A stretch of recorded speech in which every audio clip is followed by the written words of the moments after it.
Oh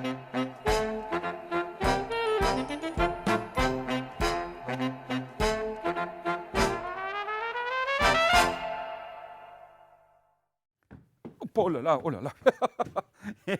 Hop, hop là. Vous avez vu?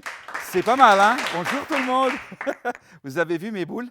Alors ça, ce sont des boules spéciales. Ça représente nous. Les garçons, les filles, les plus grands et les plus âgés. Et puis ça, je suis un peu désolé que ça ne brille pas autant, mais ça représente la présence du Seigneur. J'aimerais bien que vous regardiez bien comme il faut à l'intérieur. Vous voyez qu'il n'y a pas de truc, d'accord?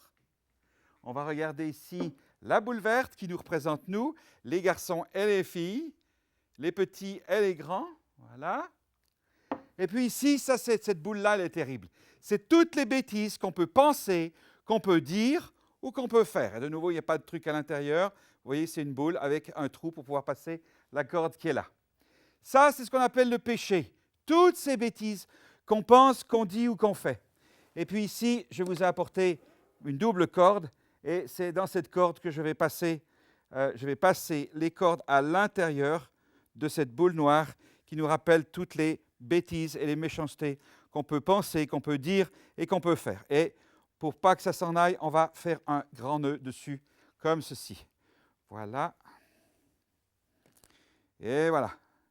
Et puis je vais mettre ceci ici sur la table. D'un côté, on va mettre la boule dorée qui représente le Seigneur. Hop, on met ça dedans. Et vous allez constater que la boule noire est au milieu entre la présence du Seigneur et puis nous. Nous, on est de ce côté.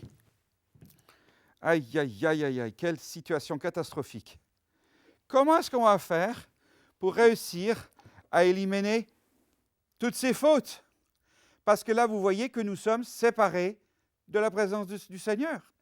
Et ça, il faut vraiment quelque chose de magique qui puisse faire disparaître cette énorme boule noire qui est là et qui nous empêche d'être avec Dieu. Et ça, c'est très important. Vous voyez ça? C'est bizarre comme c'est fait. Alors, je le pose ici. Et puis, j'aimerais vous raconter l'histoire de celui qui a tout fait pour nous sauver. Et lui, je l'aime très fort. Et lui, il s'appelle Jésus. Alors, comme on dit, chapeau bas. Je retire mon chapeau pour pouvoir mieux vous parler. Alors, quand Jésus, il a accepté de mourir sur la croix, qu'est-ce qui s'est passé? Aïe, aïe, aïe. Il a dit, « Oh, Père, pardonne-leur parce qu'ils ne savent pas ce qu'ils font. » Moi, je trouve ça génial. Jésus qui nous pardonne à tous d'avoir fait des bêtises. Et puis, à un moment donné, il n'en pouvait plus tellement il souffrait. Et il a dit, « Père, je remets mon esprit entre tes mains. » Et puis, la Bible nous a dit qu'à un moment, il a poussé un grand cri et il est mort. Mais qu'est-ce qui s'est vraiment passé à la croix? Qu'est-ce qui s'est passé quand Jésus est mort? Alors, on va voir ce qui s'est passé. Nous étions, nous, séparés de la présence du Seigneur. Et on va voir maintenant le miracle. Oh là, qu'est-ce qui se passe? Oh là là, elle est où? Oh là là là là. Voilà mon péché qui est parti. Mais vous avez vu ce qu'il y a dessous? Oh, regardez-moi ça. C'est pas formidable? Nous sommes tout près du Seigneur. Qu'est-ce qui nous empêche maintenant de lui parler, de l'entendre nous parler? Parce que le péché, il est où? Oh, il est parti. Et surtout, n'y touchez pas, hein? Parce que l'autre jour, j'ai fait le tour, il y a un enfant qui me l'a tout de suite ramené. Et vous savez, quand on nous ramène le péché comme ça, c'est le diable qui fait ça. C'est bien ça ce que Dieu t'a pardonné, hein? Gna, gna, gna, gna, gna, c'est ça? Alors il ne faut pas l'écouter, on ne touche pas. Et la Bible nous dit même que les péchés, il les a jetés au fond de la mer. Et quelqu'un a dit, il y a même un écriteau interdit d'aller les rechercher. Mais c'est fantastique.